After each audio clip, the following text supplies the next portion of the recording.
Just a few remaining villages before the remoteness takes hold. I think, it's one of the last great wildernesses and desperately needs to be protected. From the plain, Niassa Reserve seems untouched by man's greed. I'm looking for elephant number 30. We're sort of approaching her last known tracks. But even with the help of GPS, we struggle to find a single herd. What have you seen? An elephant. Yes, I got one. Just like the rest of Africa, here too the poachers have found a way in. What's happened to the herds? They've been decimated by poaching. There should be upwards of 10,000 elephants in this reserve. He estimates there are less than 2,000 left.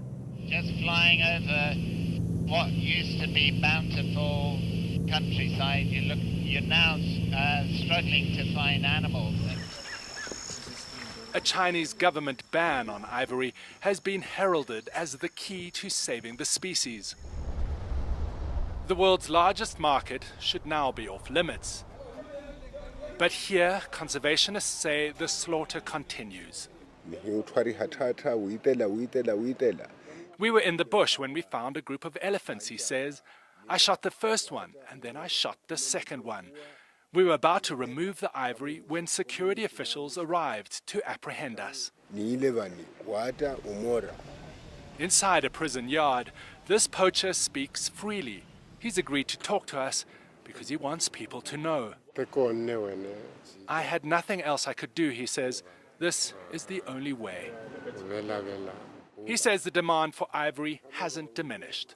Who then are the buyers? The Chinese have come strong. I think they've bought their way in here, and they have protection. This investigator is actively tracking poaching syndicates. They know how to get things out. So we're protecting his identity. Despite the ban, he says the Chinese continue to control the market. What does that mean for conservation? Very, very bad. Very bad. If it continues like that, in Niassa, there'll be nothing left. And are the Chinese to blame for this? Yes, 100%. 100%. We wanted to see for ourselves. Using a hidden camera, we follow an investigator as he posed as an ivory middleman at the main Chinese trading center he was invited into. It was remarkably easy to get them interested. But then China is mentioned.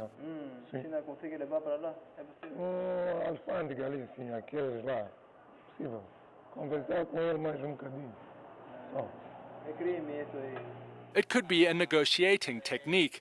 Drive up the risk to drive down the price.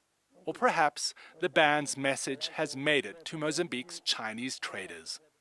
But a massive bust by authorities in Maputo would show otherwise. In mid-April, more than 3 tons of ivory was confiscated. Police say the container is linked to a Chinese trading company. The suspects fled, and the investigation continues. Why have there not been prosecution of Chinese nationals in Mozambique? That one is now the problem, the biggest problem. I think they are buying their way out. Corruption. Corruption. Corruption. These photos show ammunition still wrapped in government-issued packaging. The poachers caught wearing all too familiar fatigues of the National Army. The rot runs deep. Just listen to the government's own prosecutor. We have no doubt about that, he says. Corruption is at the source of poaching. But he says there's a commitment by the state to prevent it. I don't believe that it's too late. No, I'm an optimist, and I believe that there are elephants out there in little pockets that we haven't seen, and they will come together and breed and come back strongly. But their population has reached a critical point. And unless China's ivory ban is felt here, this Eden could be emptied. David Mackenzie, CNN, Niassa Reserve, Mozambique.